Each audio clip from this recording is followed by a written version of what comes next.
बुलाते हैं अभी हमारे एमसिल के रचनाकार, सलाहकार एंड शिल्पकार doctor Shyam Goyal sir. Thank you.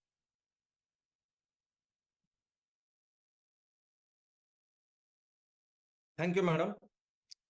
दोस्तों नमस्कार, मैं डॉक्टर श्याम गोयल फिर से एक बार आपका इस ट्रेनिंग सेशन में स्वागत करता हूं। मैं आशा करता हूं कि आप सभी लोग स्वस्थ हैं और आप अपने साथ अपने परिवार का यानी घर का परिवार और एमसीएल परिवार दोनों का ख्याल रख रहे हैं।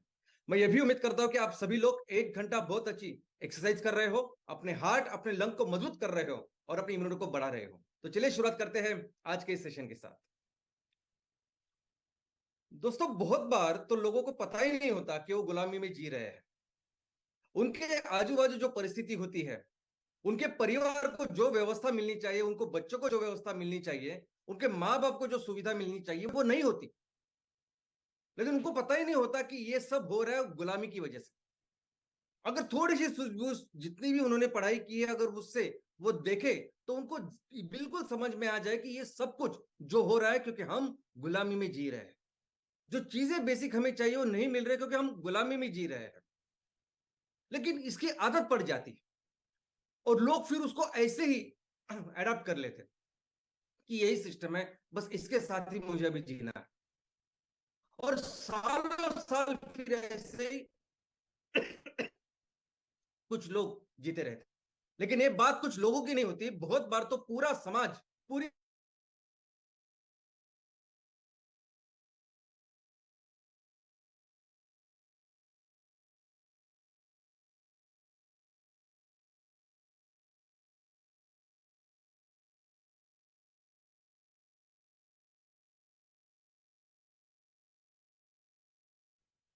दोस्तों हमारा देश, हमारा एक विशाल महान देश, इस देश को हजारों माइल हजारों किलोमीटर से दूर एक छोटे से देश से कुछ लोग आते हैं और ये ईस्ट इंडिया कंपनी नामक कंपनी बड़े विशाल महान देश को गुलाम बनाती है। ये पढ़ना बहुत जरूरी है। ये पढ़ना बहुत जरूरी है कि किस तरह से उन्होंने सब कुछ किया।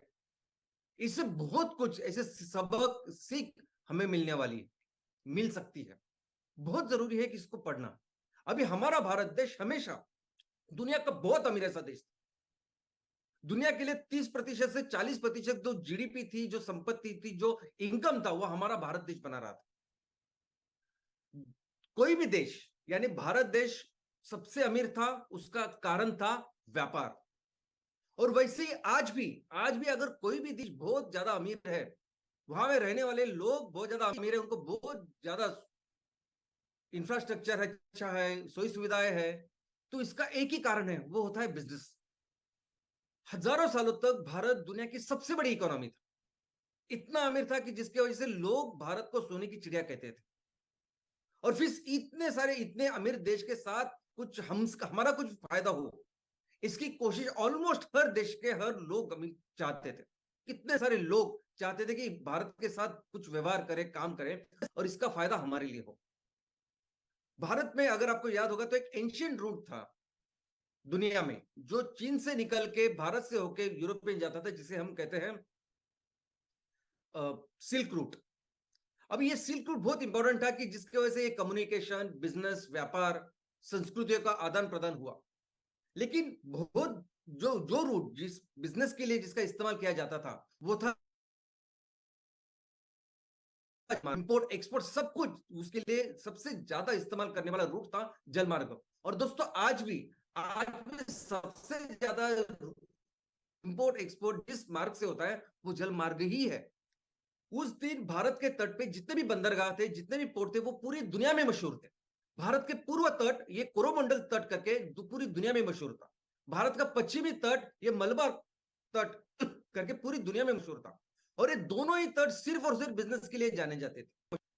इतने लोग दूर दूर से यहाँ आते थे बिजनेस करने के लिए, यहाँ बस जाते थे कि दुनिया के सबसे पहले कॉस्मोपॉलिटन सिटीज यानी शहर, ऐसे शहर जहां दुनिया के अलग अलग वंशज के लोग रहते हैं उसको कहते हैं कॉस्मोपॉलिटन। जैसे मुंबई, दिल्ली, कलकत्ता, मद्रास, अभी ये कैसे शहर है कि जहां अलग अलग अलग अलग वंश के अलग अलग लोग, बोली भाषा के लोग रहते हैं। वैसे हजारों साल पहले भारत में हुआ करते थे। दुनिया के जितने भी विश्वविद्यालय थे वो सब भारत में थे। हमारे लोग इस बिजनेस में, व्यापार में इतने एक्सपर्ट थे कि शिप बिल्डिंग में हम नंबर 1 थे। पूरी दुनिया में 40% से ज्यादा जितने बड़े बड़े जहाज बनाते थे वो भारतीय बनाते थे। इनफैक्ट भारत इतने ज्यादा एक्सपर्ट और एडवांस थे इस चीजों में, शिप बिल्डिंग में, कि कई सारे यूरोप में, अफ्रीका में, बाकी के देशों में जब शिप बिल्डिंग करनी होती थी तो हमारे लोग वहां जाते थे और उनके लिए बड़े बड़े शिप्स, जहाज ऐसे बनाते थे। तो एक तो तरीका था भारत के साथ उससे अपना फायदा करा लेने का, वो था व्यापार। और ऑलमोस्ट हर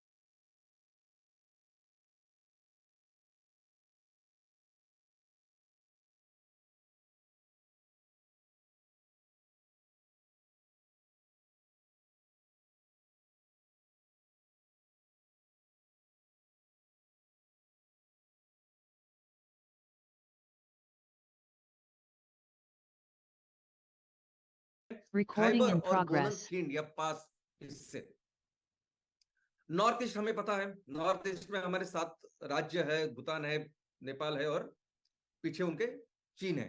वैसे नॉर्थ वेस्ट से ये सभी लोग आते थे। और वहां 2 खिंड थी, खैबर खिंड, बोलन खिंड, जो अभी पाकिस्तान में, पाकिस्तान और अफगानिस्तान के बीच में है। तो इस यहां से लोग आते थे।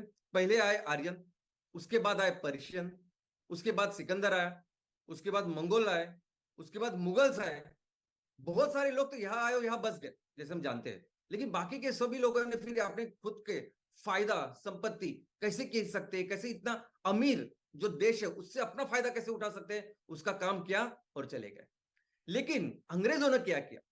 अभी अंग्रेजों ने किस तरीके से अपना काम किया, किस तरह से इस देश को गुलाम बनाया, ये समझना बहुत जरूरी है। अभी इन्होंने क्या किया, ये जब आए थे तब एक ऐसा ग्रेट, ऐसा नेशनल नेतृत्व वो नहीं था हमारे देश। ये आए, उन्होंने देखा कि यहाँ के राजा तो अपने आपस में लड़ रहे हैं, एक भाई दूसरे भाई के साथ लड़ रहा है और उसका ही उन्होंने फायदा लिया। उन्होंने क्या किया कि एक भाई को फिर उन्होंने मदद की, एक राजा को मदद की और उसको बोला तू उसके साथ लड़, हम तुझे गद्दी पे बिठाएंगे, और वैसे काम किया।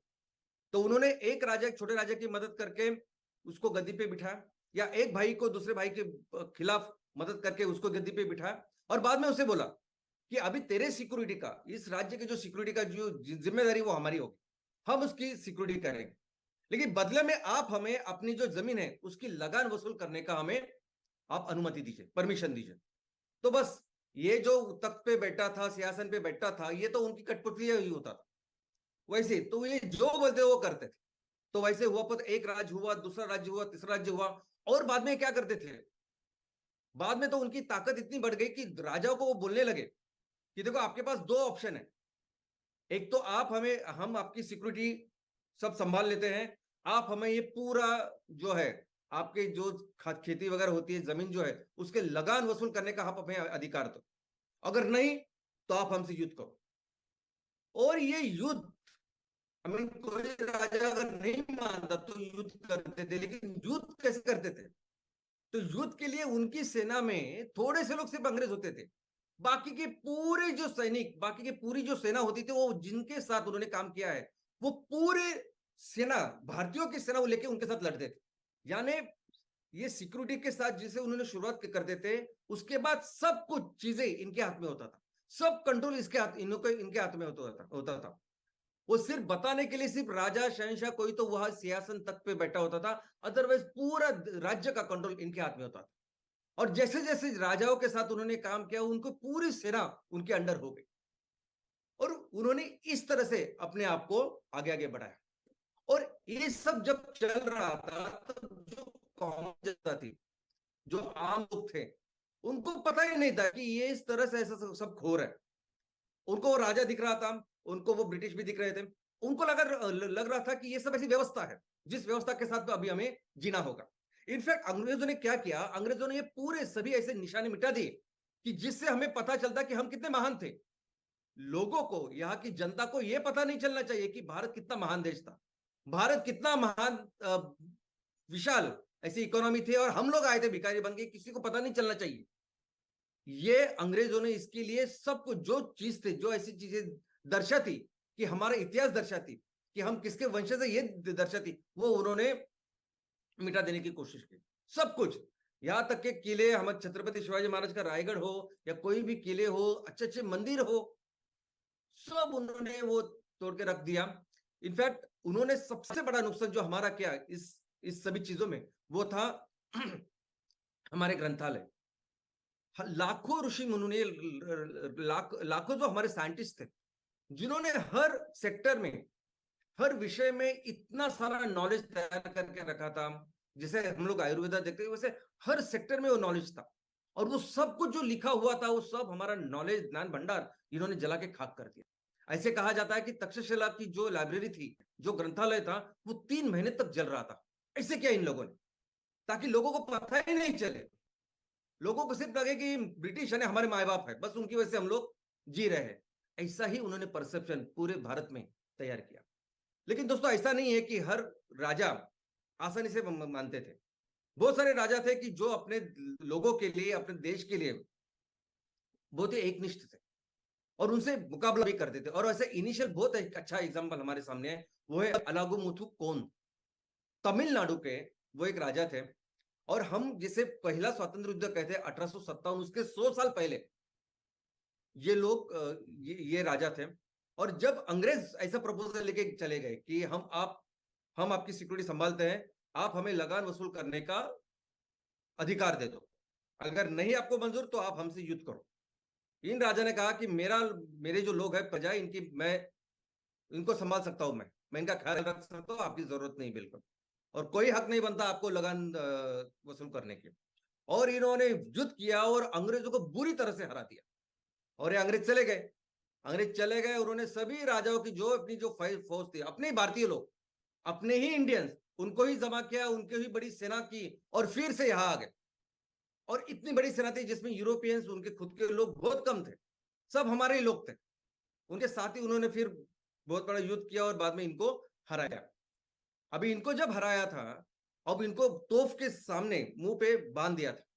अभी अंग्रेजों की जो सेना थी, उसके जो सेनापति थे वो भारतीय ही थे। उन्होंने कहा अंग्रेजों को कि इनको मारने की जरूरत नहीं, क्योंकि ये हार चुके हैं, तो इसके बाद वो लगान देना चालू कर देंगे। लेकिन इन्होंने क्या किया, अभी अगले क्षण आपकी मौत हो सकती है, फिर भी ये महान राजा दिखी। उन्होंने कहा नहीं, कुछ भी हो जाए, लेकिन मैं हमारे लोगों के साथ, मैं अपने देश के साथ गद्दारी नहीं कर सकता। मैं नहीं बताऊंगा लोगों को कि आप लगान दो करके।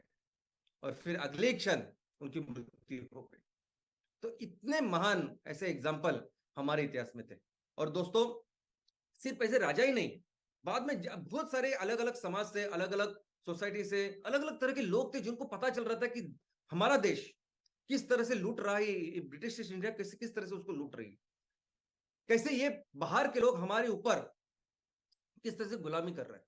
तो ऐसे कई सारे क्रांतिकारक थे, कई सारे वीर थे, शूर थे, हुतात्मा थे, जिन्होंने अपने इस देश के लिए, इस आजादी के लिए सब कुछ दांव पे लगा दिया, समर्पण किया। उन्होंने अंग्रेजों के साथ डटकर मुकाबला किया। और लेकिन ये कुछ हो रहा था, ये कैसे हो रहा था, अलग अलग जगह पे हो रहा था। कोई उड़ीसा में कर रहा था, कोई पंजाब में कर रहा था, बंगाल में कर रहा था, साउथ में कर रहा था, गुजरात में कर रहा था। अलग अलग लोग अलग अलग तरीके से ये सब कर रहे थे। लेकिन अंग्रेज बहुत आसानी से इनको मिटा दे रहे थे, बहुत आसानी से इनको ये जो क्रांति की शुरुआत हुई थी उसको खत्म कर देते थे। और ऐसे में एंट्री हुई मोहनदास करमचंद गांधी जी की। 1915 में इनकी एंट्री हो गई। इन्होंने क्या किया बेसिकली, यानी जिसकी वजह से पूरी जो चीज है वो चेंज हो गई। तो उन्होंने एक मंच का, एक राष्ट्रीय मंच का निर्माण किया। उस राष्ट्रीय मंच का, जिस राष्ट्रीय मंच पे सभी लोग इकट्ठा आ जाए और इन शैतानों के साथ, या इन अंग्रेजों के गुलामी इनके साथ हम फिर मुकाबला करें। और जब हम लोग एक हो जाए ना दोस्तों, हम लोग कुछ भी कर सकते हैं। और बस यही किया गांधी जी ने। गांधी जी ने हम सबको एक किया, और जिसकी वजह से हमने दुनिया की सबसे शक्तिशाली, सबसे पावरफुल ऐसी जो आर्मी थी उसको हराया। कैसे हराया? क्योंकि उस टाइम तो ऐसा था कि हम गुलामी में थे, सब कुछ उनके हाथ में था, फिर भी कैसे हराया? हम तो कुछ भी नहीं वैसे टेक्निकली कर सकते थे, लेकिन सिर्फ एक ही चीज था, वो था असहकार। अंग्रेजों ने जो कुछ किया था इतने इतने सालों तक, सैकड़ों सालों तक, कैसे किया? वो किया था सिर्फ और सिर्फ हमारी वजह से। हमारे भारतीय लोग थे।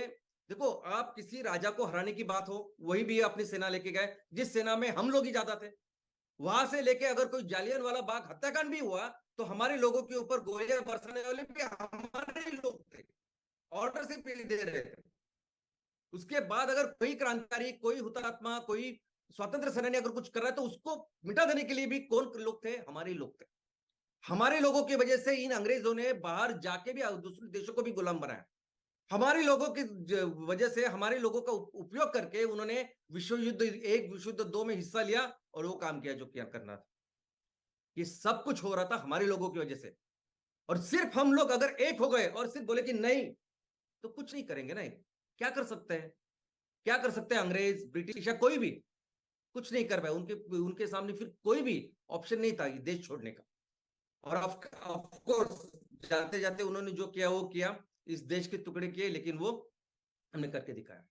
आज की सिचुएशन आज की सिचुएशन परिस्थिति ऐसी है कि आज हमारे देश में हम एक नहीं 1000 ईस्ट इंडिया कंपनी के गुलामी में जी रहे हैं, और इसके बारे में हमें पता ही नहीं। लोगों को पता ही नहीं, लोगों को मालूम ही नहीं कि हम लोग गुलामी में जी रहे हैं। लोगों को पता ही नहीं कि जो किसान, जिसके जिसके वजह से, जो कारण था, जो जिसकी वजह से दुनिया की सर्वश्रेष्ठ इकोनॉमी अपना भारत देश था, आज वो किस कंडीशन में है। आज अगर किसानों की इतनी खराब कंडीशन है, या हमारे गांव में जितनी बेसिक चीजें होनी चाहिए, हमारे बच्चों के एजुकेशन, स्वास्थ्य सुविधा होनी चाहिए, रोड होनी चाहिए, टॉयलेट, पानी, सब कुछ होना चाहिए, ये बेसिक चीजें भी हमें नहीं है, तो इसका कारण क्या है? लोगों को पता ही नहीं कि इसका कारण गुलामी है। ईस्ट इंडिया कंपनी में लोगों को शायद पता नहीं था कि राजा दिख रहा था, अंग्रेज दिख रहे थे, सब दिख, उनको लग रही थी यही व्यवस्था है। लेकिन उस व्यवस्था में धीरे धीरे धीरे करके सबसे ज्यादा अकाल, सबसे ज्यादा जो भुखमरी बाद में अंग्रेजों के टाइम में हुई। वो देश जो दुनिया की सबसे बड़ी अर्थव्यवस्था था, वो इस तरह हो गया। और वैसे ही आज भी लोगों को दिख रहा है कि सब कुछ चल रहा है, सब सरकार बेकार सब कुछ है, लेकिन परिस्थिति इतनी खराब हो रही है। इसका कारण यह है कि हम आज भी 1000, यानी एक नहीं 1000 ईस्ट इंडिया कंपनी यहां मिलके हमें लूट रही है। और जो प्रमुख कारण है, और यह दर्शाती है, ये हम गुलामी में है, ये क्या दर्शाती है, इसका इंडिकेटर क्या है? तो ये इंडिकेटर है। आज की तारीख में हमारे देश में करोड़ों लोग जो रहते हैं, पूरे लोग मिलके जितना इनकम करते हैं, जितना पैसा कमाते हैं, 1/3, 33% जो इनकम है वो 1% लोगों के पास जा रहा है। 1% लोग, ऊपर के जो 10% लोग हैं उनके पास 2/3, 65% इनकम जा रहा है। 90% लोगों के पास 1/3 इनकम है सिर्फ।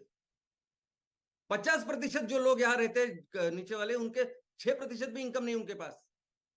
और ये परिस्थिति कैसे, तो पिछले 20 सालों में कैसा ये बढ़ रहा है, मैं आपको आपके सामने रखा है मैंने। ये 20 साल पहले 1% लोगों के पास कितना इनकम था? 33% नहीं, 23% था।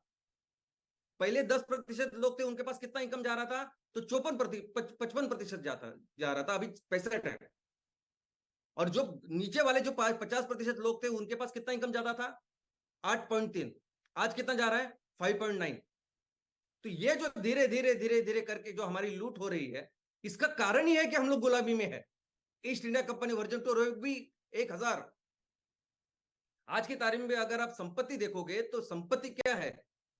1% लोगों के पास भारत की आधे से ज्यादा संपत्ति। 1% लोग, इतनी विषमता दुनिया में नहीं है कहीं। 51.5% इतनी संपत्ति उनके पास है।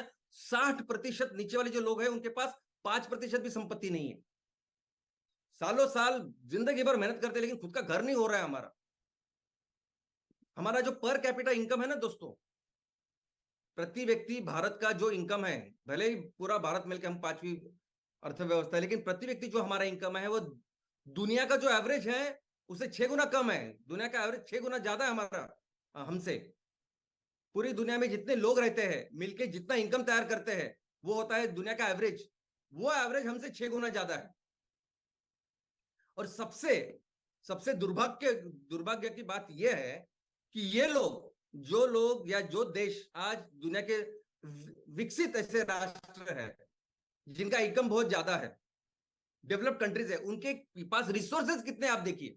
अमेरिका अगर नंबर 1 इकोनॉमी है, यूरोप में सबसे ज्यादा अमीर लोग रहते, तो उस यूरोप में, उस अमेरिका में, जापान में कितने रिसोर्सेज हो आप देखिए। कुछ नहीं रिसोर्सेज के कंपैरिजन में उनका इनकम बहुत ज्यादा हो रहा है, क्योंकि धंधा इधर हमारे देश में आके कर रहे हो। भारत एक ऐसा देश है, भारत के पास जितने रिसोर्सेस है ना, वो दुनिया में किसी के पास नहीं है। ये चीन हमसे 3 गुना बड़ा है, अमेरिका 3 गुना बड़ा है, लेकिन उनके पास उतनी खेती नहीं है, मिट्टी नहीं जितनी हमारे पास है।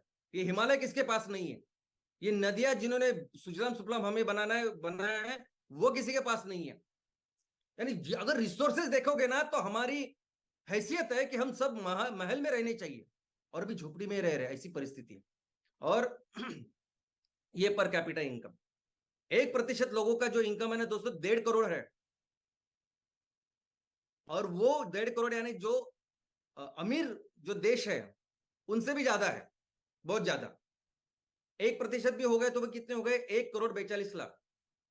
ये जो आयरलैंड, ये जो लग्जमबर्ग, ये जो सिटीज है, ये जो शहर है, सॉरी, ये जो देश है, जो ज्यादा अमीर लोग वहां रहते हैं, उनसे ज्यादा ये वहां 1 करोड़ भी लोग नहीं रहते, उनसे ज्यादा लोग भारत में रहते हैं और उनसे ज्यादा अमीर है। हमारे 90% जो लोग यहाँ रहते हैं ना, उनका इनकम साल का 78,000 है। ये एस्टिमेशन है ऑफकोर्स इस साल का, कि यानी महीने का 6,500। और उसमें से भी आधे जो लोग हैं 50,000, उनका इनकम महीने साल का 25,000 है सिर्फ, महीने का 2,000 से थोड़ा सा ज्यादा। तो एक तरफ ऐसी है, दूसरी तरफ भारत दुनिया के सबसे ज्यादा जो बिलियनर है वो भारत में रहते हैं, भारत का 3रा नंबर है। अमेरिका, बाद में चीन, उसके बाद सबसे ज्यादा जो बिलियनर्स है, बिलियनर तो किसको कहेंगे, तो ऐसे व्यक्ति जिनके पास कम से कम 8,000 करोड़ की संपत्ति है। 8,000 करोड़, इतने लोग हैं हमारे पास, और रशिया, जर्मनी, इनके डबल से ज्यादा लोग हमारे पास है। और यही कारण है कि हमारे पास इतना बड़ा लग्जरी कार मार्केट, अभी इतना बड़ा सेक्टर हो गया है। सभी लग्जरी कार्स आपको भारत में दिख देंगे। पिछले साल मर्सिडीज ने एक कार लाई थी, मेबैक 600 जीएलएस करके कार है, अनाउंस किया भारत में कि हम आपको 200 यूनिट देंगे। मर्सिडीज ने सिर्फ अनाउंस किया, जो 100% इंपोर्ट होने वाले थे, अनाउंस किया, एक भी गाड़ी नहीं भेजी, लेकिन वो अनाउंसमेंट के बाद इमीडिएटली वो सोल्ड आउट हो गई। हमारे देश में जो प्रॉपर्टी रेट्स है कुछ, वो दुनिया में सबसे हाईएस्ट है। कहां से आते हैं ये 1% लोग, इतना इनकम कैसे जनरेट करते हैं? 1% नहीं, 10% लोगों की बात करते हैं हम लोग। वो 10% लोग हैं ना, उनका 14 लाख रुपए इनकम है साल का प्रति व्यक्ति। तो कहां से आते हैं लोग? तो इनका तरीका, यानी कौन है ये लोग? तो ये सभी लोग बिजनेसमैन। दोस्तों, किसी को भी अगर अमीर अमीर बनना है, किसी इंस्टीट्यूशन को, संस्था को, देश को, व्यक्ति को, तो एक ही तरीका है, बिजनेस, व्यापार। तो ये सभी लोग व्यापार करते हैं, ओके। लेकिन व्यापार करते तो क्यों सिर्फ 1% लोगों का, 10% लोगों को फायदा होता है, 90% लोगों को क्यों नहीं फायदा हो रहा है? किस तरीके का व्यापार कर रही है, क्या एक्चुअली कर रही है? तो ये कर रहे हैं गुलामी। ये कर रहे हैं कि ये जो हमारी 1,000 से ज्यादा जो ईस्ट इंडिया कंपनी जो यहां लूटमार कर रही है या बिजनेस कर रही है, उनका काम, उनके लिए काम करने का काम ये कर रहे हैं। ये 10% लोग बस उनकी सेना है। हमने देखा ना कैसे अंग्रेज खुद नहीं कर रहे थे, हमारे भारतीय तो जो उनको मदद करे, तो ये वो लोग हैं, ये वो लोग हैं कि जो इतने सारी जो कंपनियां हैं उनको उनका माल बेच रही है। ये सभी जो बिजनेसमैन है वो बेसिकली वो एजेंट करके, वेंडर करके, मार्केटिंग पार्टनर करके ही काम करते। कोई अगर बड़ा कॉर्पोरेट हो तो बड़ा कॉर्पोरेट क्या करेगा, किसी बड़े लेवल पे, नेशनल लेवल पे उनके लिए बिजनेस पार्टनर का काम करेगा। छोटा बिजनेसमैन क्या करेगा, उनकी फ्रेंचाइजी लेगा, उनका दुकान चलाएगा, बस यही काम चल रहा है। छोटा से छोटा क्या करेगा, मैकडोनल्ड का लेगा या दुकान अपनी खोलेगा। और बड़ा से बड़ा क्या करेगा, तो पूरे देश के लिए कॉफी की दुकान के लिए भी पार्टनर बने, या लग्जरी ब्रांड जो आते हैं उसके लिए पार्टनर बने। मैं किसी का नाम नहीं लूंगा, आप पढ़ाई कीजिए तो पता चलेगा। हमारे लोग यहाँ मैन्युफैक्चरिंग नहीं करते। हमारे देश के जो लोग जो बिजनेस करते हैं, धंधा करते हैं, वो मैन्युफैक्चरिंग नहीं करते। उनको लगता है कि मैं इतना मेहनत करूं, सब कुछ करूं, सब करूं, और वो चीज मुझे 100 रुपए में पड़ने वाली है। हाँ, यानी मैन्युफैक्चरिंग में इतना पूरा मेहनत करने के बाद, सर दर्द लेने के बाद कितना रुपए में मिलेगी वो चीज? 100 रुपए में मिलेगी। वही मुझे, मैं अगर चीन से लाता तो मेरे को 100 रुपए में आराम से मिलते मेरे घर पे। और कभी कभी 98 रुपीज में मिलते हैं, 95 रुपीज में मिलती है, तो मेरे 2 रुपए बचते हैं। तो क्यों मैं ये सब करूं, क्यों इस झंझट में पड़ूं? उनको ये नहीं पता होता कि अगर मैं 100 रुपए उस चीन को आज दे रहा हूं, वो चीन 100 रुपए के 1000 उधर है। और मैं वही 100 रुपए अगर अपने लोगों को दूं, यहाँ हमारे लोगों को, हमारे किसानों को, हमारे महिला बचत ग्रुप को दूं, तो वो 100 रुपए भी यही भी यहाँ वो 1000 रुपए बनेंगे। ये लोगों को समझ में नहीं आ रहा है, कोई इस पे पड़ता नहीं जिस तरह से हम काम कर रहे हैं। और इसलिए आज आप देखोगे ना, तो हर तरफ है ईस्ट इंडिया कंपनी, हर तरफ ईस्ट इंडिया कंपनी वर्जन 2 आज हर सेक्टर में है। दोस्तों, किसी भी अर्थव्यवस्था को मजबूत बनाने में सबसे बड़ा कंट्रीब्यूशन किस कौन से प्रोडक्ट का होता है? तो वो प्रोडक्ट्स होते हैं फास्ट मूविंग कंज्यूमर गुड्स, इन्हें कहते हैं FMCG। ये वो प्रोडक्ट होते हैं कि जो सबसे ज्यादा अर्थव्यवस्था बनाते हैं किसी भी देश के लिए, चाहे वो अमेरिका हो, चाहे वो इंडिया हो, चाहे वो बांग्लादेश, कोई भी देश हो। ओके। और ये कौन से प्रोडक्ट होते हैं? ये वो प्रोडक्ट होते हैं जो हर किसी को लगते हैं, चाहे आप अमीर हो, चाहे गरीब हो, गांव में रह रहे हो, शहर में रह रहे हो, कोई भी हो। तो ये सब जो प्रोडक्ट है ना, ये सबसे महत्वपूर्ण भूमिका इसमें अदा करते हैं। और आज अगर ये प्रोडक्ट हम अपने देश के लिए, लोगों के लिए तैयार करें, तो सब कुछ है ना हमारे पास। हमारे पास रॉ मटेरियल है, टेक्नोलॉजी का तो कोई सवाल ही नहीं, इतने सारे लोग हैं एक्सपर्ट जो कर सकते हैं, मार्केट है, सब कुछ तो है हमारे पास। लेकिन फिर भी अगर आप देखोगे कि कैसे ईस्ट इंडिया कंपनी इधर काम कर रही है, तो सिर्फ साबुन लेने के लिए जाइए आप, सिर्फ साबुन। आज भारत में सिर्फ 2 कंपनियां जो पूरी साबुन की इंडस्ट्री उन्होंने ऑलमोस्ट मोनोपोली करके रखी है, किसी को करने नहीं देते वो 100% ईस्ट इंडिया कंपनी जैसे काम कर रही है। आज आप जाएंगे ना साबुन लेने के लिए, तो आपको लगेगा कि मैं कौन सा लूं, मैं लाइफ बॉय लूं, मैं हमाम लूं, मैं रेक्सोना लूं, मैं लक्स लूं, मैं डव लूं, मैं पियर्स लूं। आपको लगे मैं कौन से लूं? ये अलग अलग जो कंपनियां हैं, अलग अलग उसका ऐड आती है, अलग अलग हीरो हीरोइन उसको प्रमोट करते हैं, सब कुछ करता है। लेकिन आपको पता ही नहीं, आप लाइफ बॉय से लेके डव से लेके कोई भी साबुन खरीदेंगे, सब पैसा जाने वाला है यूनिलीवर के पास। एक ही कंपनी है इन सब जो ये साबुन बनाती है।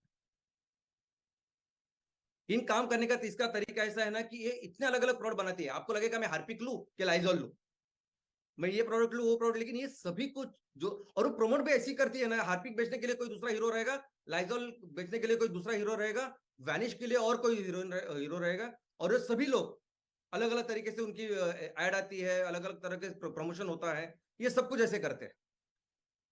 किसी दूसरी कंपनी को अगर खड़ा होना है तो हमें तो उस कंपनी को इन सबसे लड़ना पड़ता है, वो करने नहीं देते। आपने देखा जैसे ब्रिटिश ईस्ट इंडिया कंपनी ने कोई भी अगर खड़ा हुआ तो सब लोग उसको फिर मिटा देने की कोशिश करते, वैसे करते हैं आज। लेकिन आज क्या करते हैं कि प्रोडक्ट अच्छा है, कंपनी अच्छी है, तो उसको पूरी तरह से अपने पास ले लेते हैं। उसका एग्जाम्पल है इंदु लेखा। इंदु लेखा का शैम्पू अच्छा है, 100% आयुर्वेदिक है, भारतीय कंपनी, लेकिन अभी 100% यूनिलीवर की हो चुकी है। आप हार्पिक ले लो, लाइजॉल लो, वैनिश लो, मॉर्टिन लो, ये सभी रेकिट करके कंपनी है, उसके सब प्रोडक्ट्स हैं। यानी ईस्ट इंडिया कंपनी आपको दिखाई भी नहीं देती, ये सब कंपनियां, और इसकी इतनी मोनोपोली है, किसी को खड़े ही नहीं होते होने देते। अगर आप किसी राज्य में कोई काम कर रहे हो, कोई उत्पादन कर रहे हो, तो उसको कुछ फायदा ही नहीं है, ये आराम से आपको बंद करा सकती है। और ये हमारे हीरो, ये हमारे इंस्पिरेशन, जिनको हम लोग अपने इनसे इंस्पायर होते हैं, ये अलग अलग आते हैं और इनको प्रमोट करते हैं, वही वो 1% 10% लोग जो काम कर रहे हैं। और ऐसा नहीं, फास्ट मूविंग कंज्यूमर गुड्स तो है ही, जो सबसे, और ये जो मैंने अभी बात की, जो सिंपल सिंपल शैम्पू और बाकी सब चीजों की, ये सबसे ज्यादा जीडीपी का निर्माण करते हैं। मैं आपको बोलता हूँ, ये कंपनियां, यानी ये जो कंपनी हमने देखी, ये कंपनियां है कि जिसकी वजह से उनके देश अमीर बन रहे हैं, ये माल हमको बेच के उनके देश अमीर बन रहे हैं, जो आराम से हम लोग बना सकते हैं और बहुत बेहतर प्रोडक्ट बना सकते हैं। लेकिन ऐसा नहीं, बाकी के भी कौन से भी प्रोडक्ट आप देखो, बाकी के भी सेक्टर अगर आप देखोगे, तो फुटवेयर का सेक्टर, चप्पल शूज का सेक्टर, एक भी इंडियन कंपनी नहीं जो अच्छी तरह से परफॉर्म कर रही है। 2 साल पहले की फिगर है, 1,20,00,000 का हमने माल खरीदा, आपके मेरे से जेब से पैसे गए इन लोगों के पास। ये नाइकी, रिबॉक, पुमा, आदिदास जो कुछ रहेगा, आपको लगेगा बाटा हमारी कंपनी है, तो बिल्कुल नहीं। बाटा स्विस कंपनी है, स्विट्जरलैंड की कंपनी है, एक भी कंपनी नहीं भारत की। और 1,20,000 करोड़ हम लोग अपने अपने जेब से उनको देंगे और वो वहां जाके 12 लाख करोड़ यानी 10 गुना जीडीपी बनाएंगे। कॉस्मेटिक 2 लाख करोड़ की इंडस्ट्री है, सेक्टर है, 2 लाख करोड़। और इसमें सिंपल सिंपल प्रोडक्ट्स है, ये पाउडर से लेके ये क्रीम होते हैं, मॉइस्चराइजर होते हैं, सिंपल सिंपल चीजें हैं, सब पेट्रोकेमिकल्स है, सब पेट्रोकेमिकल्स। और दो दो ही कंपनियां इसमें पूरी तरह से इनका मोनोपोली है। ये ईस्ट इंडिया कंपनी है इस कॉस्मेटिक्स में। 2 लाख करोड़। अब ये 2 लाख करोड़ की इंडस्ट्री भारत में आने वाले दिनों में 4 लाख करोड़ की होने वाली है। और ये 2 लाख करोड़ के बन रहे 20 लाख करोड़ वहां उनके देश में। और इसलिए वो विदाउट एनी रिसोर्सेज इतने अमीर हो रहे हैं। वस्त्र उद्योग, वस्त्र उद्योग ऐसा उद्योग है, ऐसा सेक्टर है कि जिसकी वजह से भारत दुनिया की इतनी बड़ी इकोनॉमी था। ये वो उद्योग है कि जिसके वजह से ईस्ट इंडिया कंपनी की स्थापना हुई। ईस्ट इंडिया कंपनी की स्थापना व्यापारियों ने मिलकर की।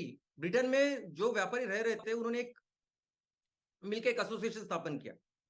वो रानी के पास गए, उन्होंने बोला कि हमें भारत के साथ व्यापार करने के लिए आप चार्टर दो, यानी वो परमिशन दो, तो कि ब्रिटेन की तरफ से सिर्फ यही लोग काम करेंगे। और वो थी, फिर उन्होंने उसका नाम दिया ईस्ट इंडिया कंपनी। और उसमें नंबर 1 जो था ना, वो था वस्त्र उद्योग। उसके बाद भी जो भारत में आने के बाद जो सबसे ज्यादा पैसा उन्होंने कमाया वो था वस्त्र उद्योग। आज भी दुनिया में सबसे ज्यादा कॉटन के अंदर कपास तैयार करने वाली खेती अगर किसी के पास है तो भारत के पास है। सबसे ज्यादा किसान यहां काम करते पूरी दुनिया में, किसी के पास इतना रॉ मटेरियल नहीं है, एक ब्रांड नहीं है। आप जाइए मॉल्स में, दुकान में जाके देखिए कि मेन के लिए, लोगों, पुरुष के लिए, महिलाओं के लिए कौन से ब्रांड से जो आज बेचे जाते हैं, यही है सब जो आप देख रहे हैं। धंधा कर रही है, इतना बिजनेस कर रहे हैं। बहुत बार तो रुई हमारे से लेते हैं, 1,000 की रुई लिए उसके 25,000 बनाते हैं लोग। और इतना ही नहीं है, इनरवेयर्स, यानी वस्त्रोद्योग में इनरवेयर, यानी ये सब अब रूपा वो सब था ना, वो सब चीजें मैक्रोमैन वगैरह वो नहीं है अभी। जॉकी, वैन हुसैन, अमेरिका के ब्रांड्स। क्या किसी ने सोचा था कि इनरवेयर्स के लिए आप इतने बड़े बड़े शोरूम खोलोगे? इनरवेयर्स, लेकिन सिर्फ इनरवेयर्स नहीं रहता उसमें। आप जरा अंदर घुसेंगे तो आपको पता चलेगा कम से कम 100 अलग अलग तरह के चीजें हैं आपको। रुमाल से लेके टॉवेल, अलग अलग तरह के कैप से लेके सब कुछ मिलेगा आपको जॉकी में। और कितना फास्ट ग्रो कर रही है। आप जब पैसे दे रहे हो तो उनके पास जा रहे हैं ना पैसे। चिप्स, लेज, हर जम्मू कश्मीर से लेके तमिलनाडु, आपको विशाखापट्टनम तक, हर गांव में, हर शहर में आपको लेज का 5 रुपए का, 10 रुपए का पैकेट मिलेगा। मिलेगा कि नहीं? कौन कर रहे हैं काम? वो 10%। ये 10% लोग जो काम करते हैं ना पूरी ईस्ट इंडिया कंपनी के लिए, यहाँ वहां पूरा डिस्ट्रीब्यूशन नेटवर्क बनाना, वो काम कर रहे हैं वो। और हमारी ये परिस्थिति है कि मुझे जो चीज नासिक में अच्छी लगती है, जो चीज खाने की मुझे नासिक में अच्छी लगती है ना, वो मुंबई में नहीं मिलती। जो पुणे में जो मुझे अच्छी चीज लगती है वो 150 किलोमीटर दूर मुंबई में नहीं मिलती। और ये लेस बनाने वाले जो लोग हैं ना, वो अमेरिका में रह रहे हैं। पेप्सी कंपनी है वो, उसका 5 रुपए का पैकेट आपको हर गांव में मिलेगा भारत के। लेकिन हमारे अच्छे प्रोडक्ट, उनसे कई अच्छे गुना प्रोडक्ट ये से 100 किलोमीटर, 50 किलोमीटर दूर हमारे नहीं मिलते। ये आज की परिस्थिति है। मैगी 17,000, 20,000 करोड़ मैगी बेच रहे हैं वो लोग। कोल्ड ड्रिंक, यानी गांव में आपको पानी की बोतल नहीं मिलेगी लेकिन आपको पेप्सी मिल जाएगा।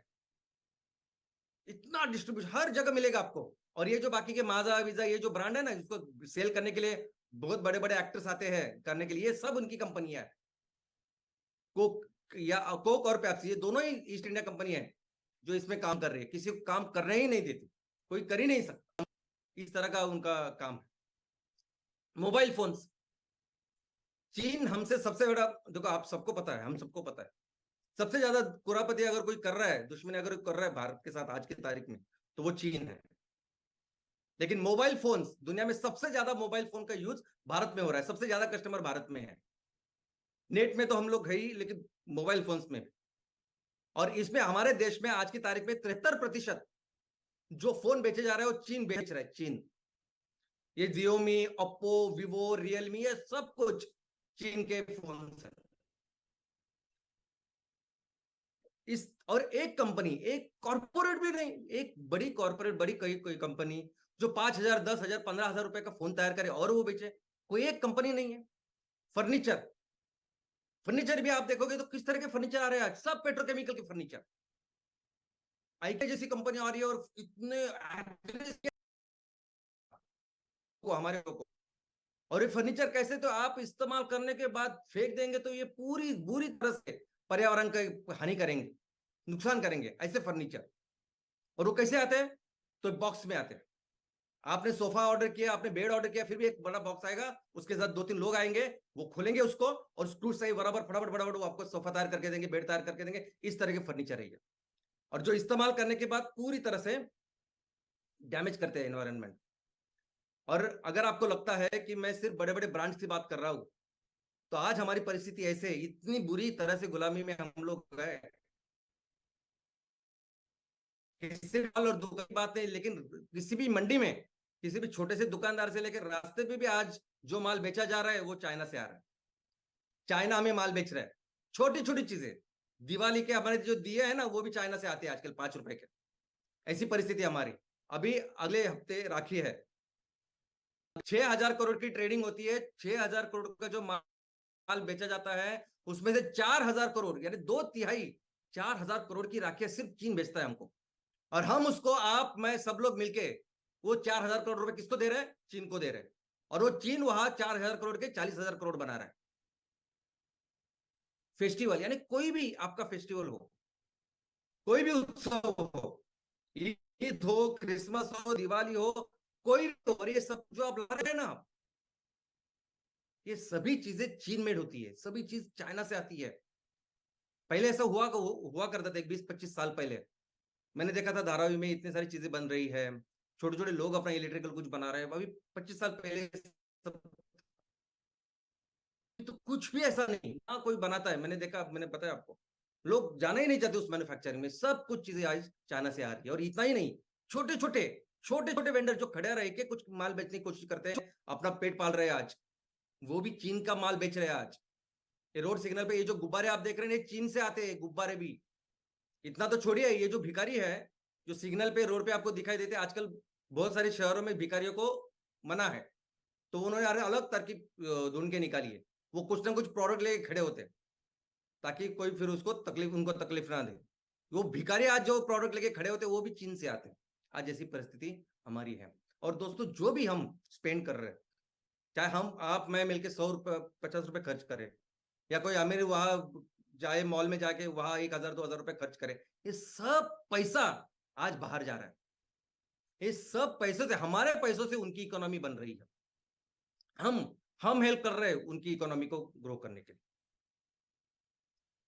और परिस्थिति और खराब है। उन दिनों जब अंग्रेज थे, ईस्ट इंडिया कंपनी थी, तब हवा शुद्ध थी, हवा अच्छी थी, हवा में ऑक्सीजन था। कैंसर चीज की, कोई कैंसर को किसी लोगों को पता नहीं था ऐसा कैंसर वैंसर कुछ होता है करके। ये कुछ पेट्रोकेमिकल्स वगैरह कुछ नहीं था, शुद्ध था सब कुछ। आज परिस्थिति इतनी बिगड़ चुकी है कि ये लोग ना सिर्फ धंधा करते हैं, बिजनेस करते हैं, लेकिन धंधे के नाम पे कुछ भी करते हैं। बिजनेस के नाम पे ये लोग कुछ भी जहर बेचते हैं। आज आप देखोगे तो हमारे किसानों के पास भी जो मैक्सिमम जो इंसेक्टिसाइड्स, पेस्टिसाइड्स हो जाते हैं, कौन सी कंपनियां तैयार करती है, कौन सी कंपनी बेचती है, देखिए ना आप जरा। ये सब केमिकल, ये जहर पेट्रोकेमिकल्स आते कहां से है? ये भी कॉस्मेटिक्स आप देखिए, एफएमसीजी, ये सब पेट्रोकेमिकल्स है। ये सब चीजें पेट्रोकेमिकल, और इसकी वजह से आज पर्यावरण का जो हाल है बहुत बुरा बन चुका है। ये इनके जो प्रोडक्शन यूनिट है, ये यहाँ ही है, भारत में ही है। ये रोबोट वगैरह लाके लगा के वो सब तैयार कर रही है, हमारा ही रॉ मटेरियल लेके। लेकिन बहुत बार सब कुछ केमिकल होता है और उसका प्रदूषण वो नदियों में डाल रहे हैं, वो जंगल को खराब कर रहे हैं, सब कुछ। और ये चीज आज हमारे सामने है। आज आपको पता है कि क्लाइमेट चेंज इतना बुरी तरह से फैल रहा है। यूनाइटेड नेशंस ने IPCC, intercontinental inter governmental panel on climate change करके एक संस्था स्थापन की, जो 1990 से हर 5 साल अपना रिपोर्ट दे रही है। पिछले साल उन्होंने रिपोर्ट दिया कि पूरी दुनिया के लिए अब ये रेड कोड रेड है, आखिरी चेतावनी है। आईसीयू में हम लोग, ऐसा समझिए आप, पूरे मानव जाति के लिए। लेकिन इस रिपोर्ट में उन्होंने कहा कि हम दुनिया के लिए बोल रहे हैं, लेकिन सबसे ज्यादा प्रभावित, सबसे ज्यादा गहरा संकट किसको होगा, तो वो भारत को होगा। उन्होंने लिस्ट तैयार की है, भारत 5वें स्थान पे है, पहले 4 एकदम छोटे छोटे बेट है, देश है। भारत के लिए बेसिकली ये जो रिपोर्ट है वो भारत के लिए कोड रेड था। ये जो चेतावनी, ये जो आईसीयू की सिचुएशन है, ये आज उन्होंने 2 साल पहले, पिछले साल लिखा था, आज हम देख रहे हैं, भुगत रहे हैं इसको। इस साल अगर आप देखोगे क्या हो रहा है, दिल्ली से लेकर राजस्थान से लेकर, सोच भी नहीं सकते ऐसे जगहों में ये सब हो रहा है। ये परिस्थिति, साइंटिस्ट तो ऐसा बोल रहे कि ये तो शुरुआत है, आने वाले दिनों में ऐसे ही ज्यादा बढ़ने वाला है। दोस्तों उत्तराखंड की बात करें तो अभी बारिश में, वैसे देखा जाए तो 2 महीने हो गए, 2 महीने बाकी है, 1.5 महीना बाकी है। अभी तक सिर्फ उत्तराखंड में 1100 से ज्यादा लैंडस्लाइड हुए। पढ़िए, पढ़ाई कीजिए आप, 1100 से ज्यादा सिर्फ उत्तराखंड में। और उसकी वजह से कितना नुकसान हुआ है लोगों का, रास्तों का, टूरिज्म का। आप देखिए महाराष्ट्र में एक ऐसा गांव, फिर से एक बार इर्शालवाड़ी करके, ओवरनाइट वो पूरी तरह से मिट गया इस लैंडस्लाइड की वजह से। सैकड़ों लोग उसमें गए। टूरिज्म, अभी हिमालय को लग के जितने भी स्टेट्स है, यानी जम्मू से लेके हिमाचल प्रदेश, उत्तराखंड, नेपाल, नॉर्थ ईस्ट के, ये सभी देशों में, ये सभी राज्यों में बहुत बहुत खराब कंडीशन है। टूरिज्म सेक्टर आज की तारीख में बहुत क्रिटिकल कंडीशन में इन राज्यों में। और ऐसा नहीं कि कोई बड़ा होटल 3 स्टार 5 स्टार होटल गया तो इसका मतलब उसका ही नुकसान होता है। उस एक होटल के ऊपर रहने वाले, पेट पालने वाले बहुत सारे लोग होते हैं। हो सकता है किसी गरीब घर का कोई आदमी हो जिसने टैक्सी ली हो, टूरिस्ट टैक्सी, ईएमआई पे, क्या होगा उसका। और ये क्यों हो रहा है ये कुछ बताने की जरूरत नहीं, बच्चा बताएंगे हमको। अगर आपके स्कूल में जो बच्चे हैं ना वो बताएंगे क्यों होती है लैंडस्लाइड। ये बड़े बड़े जो ये पहाड़ों पे जो बड़े बड़े पेड़ होते हैं, ये बहुत रक्षा करते हैं उस मिट्टी की। हम कुछ भी करते हैं, पेड़ों को काटते हैं, सब कुछ करते तो आती है मिट्टी नीचे। अगस्त, ये जो महीना चल रहा है, ये अभी तक का दर्ज किया हुआ रिकॉर्ड के ऊपर सबसे ड्राई ऐसा महीना चल रहा है। भारत ने जब से हर महीने कितनी बारिश होती है इसकी जो रिकॉर्ड चालू की है ना, तब से लेके इतिहास में इतना कम बारिश हुआ नहीं अगस्त में जितना इस महीने हो रहा है। कई सारे ऐसे शहर है कि जहां अभी पानी के दिनों, यानी ये सीजन बारिश के दिनों में उसकी पानी की कटौती चल रही हुआ। अगर पीने के पानी की कटौती चल रही है, लोगों को पानी की कटौती चल रही है, तो किसानों का क्या हाल है। यही तो सीजन होता है ना कि जहां हम शुरुआत करते हैं एग्रीकल्चर, क्या उनका हाल है। आज ऐसी परिस्थिति कि कई सारे एग्रीकल्चर जो चीजें है ना वो हम बाहर से मंगा रहे हैं। हम कृषि प्रधान, खेती प्रधान देश है, लेकिन देखो हमारी परिस्थिति क्या, क्यों वो प्याज के ऊपर अभी इतनी ज्यादा ड्यूटी है बना के रखी है, या टमाटर के साथ क्या हुआ, वो इसलिए क्योंकि अभी उत्पादन बहुत कम है तो हम नहीं लेके जाना चाहते बाहर, इधर रखना चाहते, ऐसा तो बहुत कुछ है। हो सकता है कि अभी आने वाले दिनों में शक्कर के साथ ऐसा होने वाला है। ऐसी परिस्थिति आज हमारे सामने हो रही है दोस्तों। और ये सब करने वाला जो सबसे बड़ा राक्षस है, दुश्मन है, उसका इस्तेमाल ज्यादा हो रहा है। और ज्यादा हम लोग गहरे जा रहे हैं हमारे पृथ्वी के अंदर, और उस कोयले को निकाल रहे हैं और उसका इस्तेमाल कर रहे हैं। और ज्यादा हम लोग एक फॉसिल फ्यूल जो है उसको जला रहे हैं, उसका इंपोर्ट अभी बढ़ रहा है, वो भी स्पेशली रशिया से हमारा इंपोर्ट बढ़ रहा है।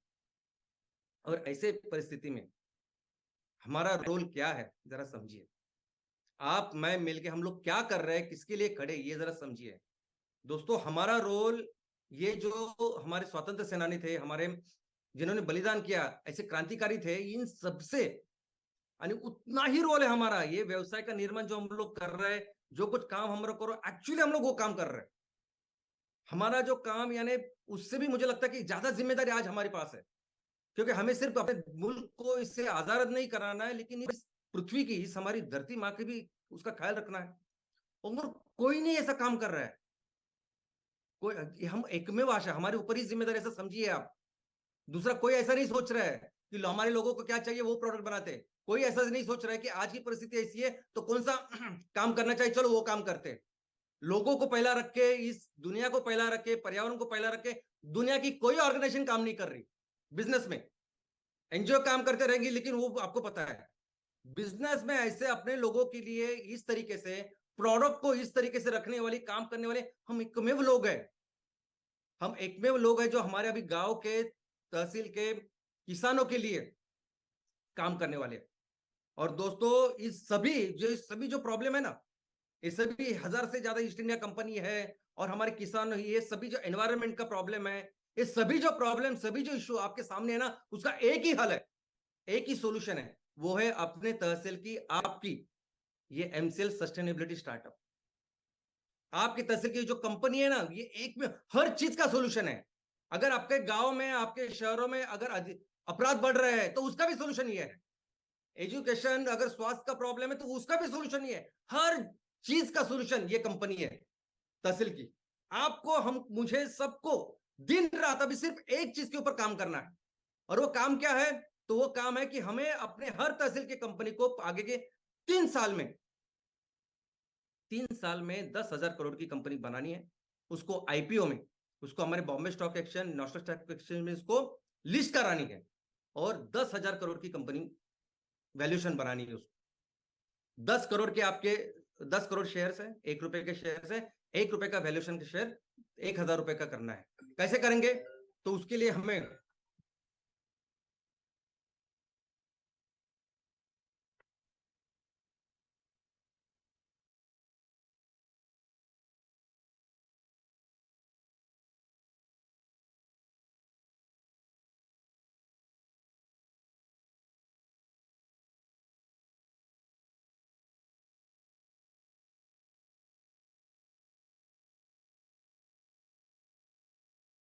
सॉरी सॉरी क्या मेरी आवाज आ रही है बराबर?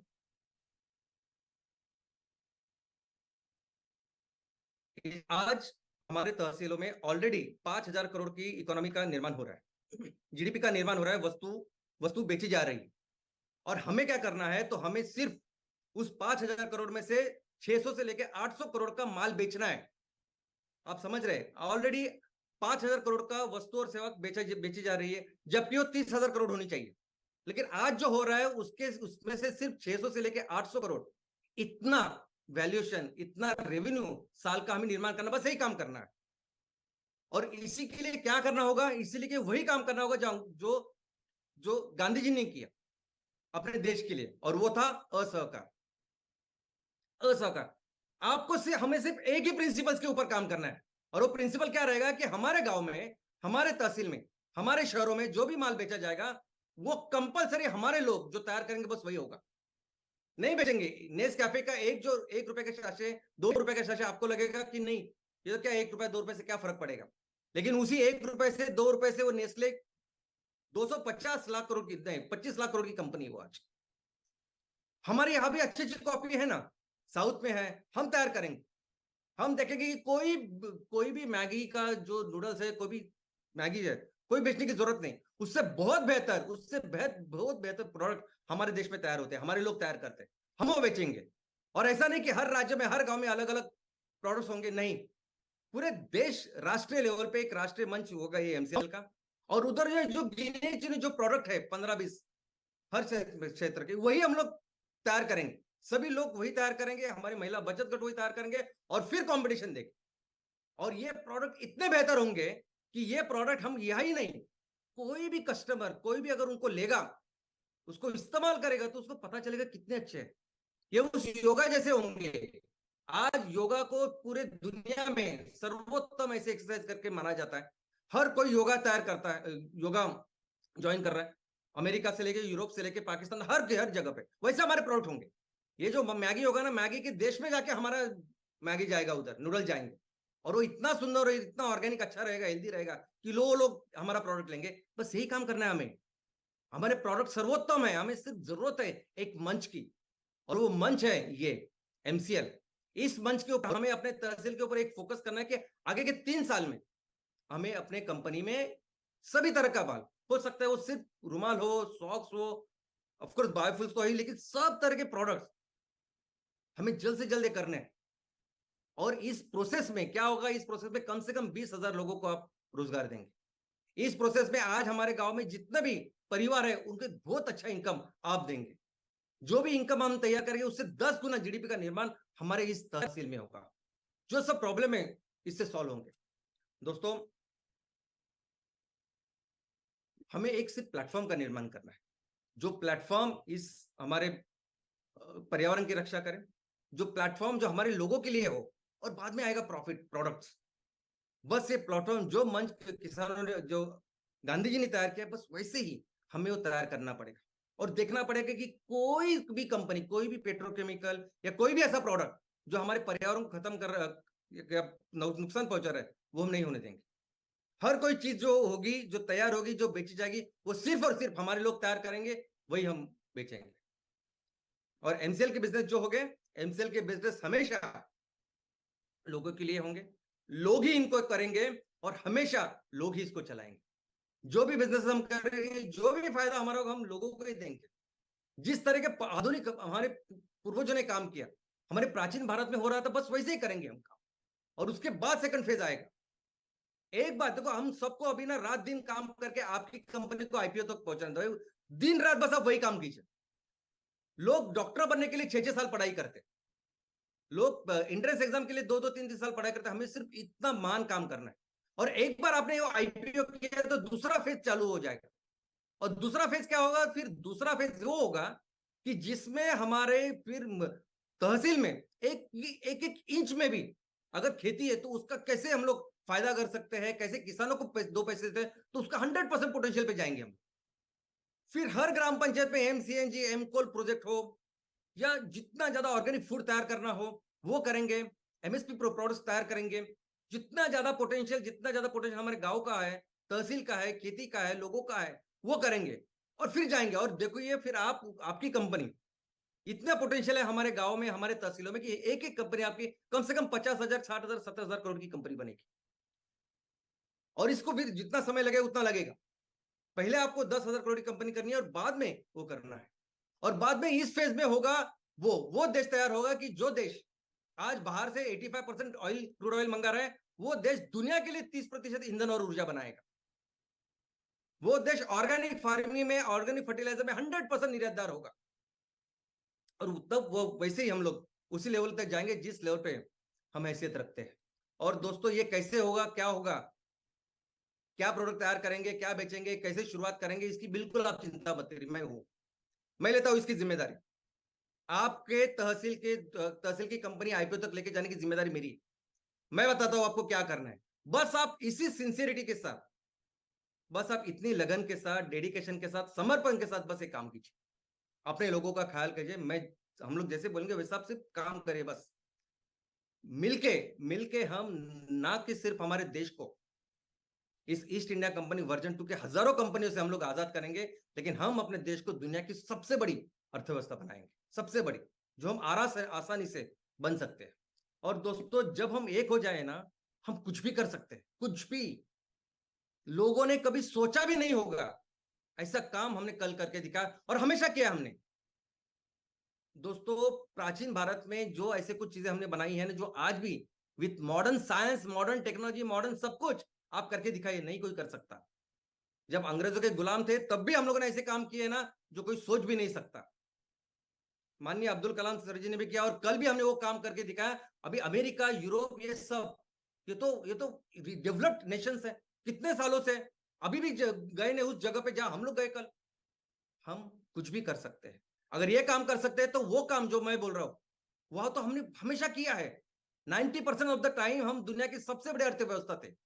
हम ये अर्थव्यवस्था बनाएंगे। हम अपने देश को सिर्फ दुनिया की सबसे बड़ी अर्थव्यवस्था नहीं, तो दुनिया का सब महान राष्ट्र बनाएंगे। धन्यवाद।